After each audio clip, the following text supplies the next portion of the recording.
The finale begins with Nina auditioning for a movie, but the director quickly dismisses her, saying she's not right for the role. Frustrated, Nina calls Daniele to vent. He offers to come over to cheer her up, but she declines.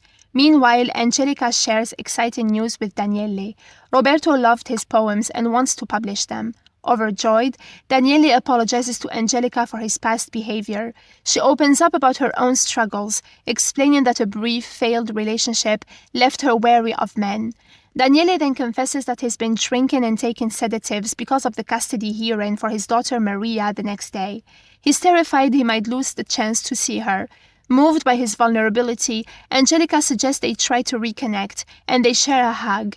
Nina watches them from afar, hurt, and drives away.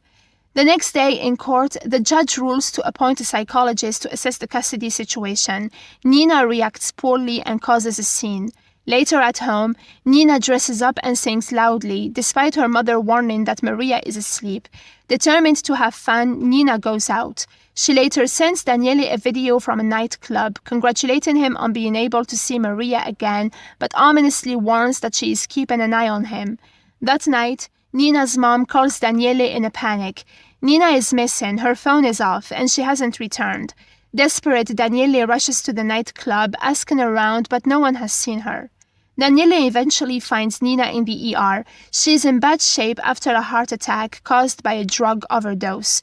Devastated, Daniele breaks down, desperate to see her. The doctors manage to revive her, and later, Nina's mother and Maria arrive. Nina, feeling ashamed, believes she's ruined everything. Daniele reassures her, telling her she's an incredible mother who has always provided for Maria. He recites a poem he wrote for his daughter and promises to write one for Nina too. He stays by her side, falling asleep next to her. 3 months later, Daniele's book is published and his family attends the book signing. Angelica comforts a nervous Daniele before introducing him to the audience, presenting his first collection of poems, titled Shared Days. She explains that Daniele has been writing poetry since high school, but never thought he could make a living from it. As the audience welcomes him, Daniele shares that poetry has always been his way of processing the world. He reads the first poem, Resurgence, about the people in his life who helped him see the world anew. The audience loves it, cheering him on as Nina watches proudly from the crowd.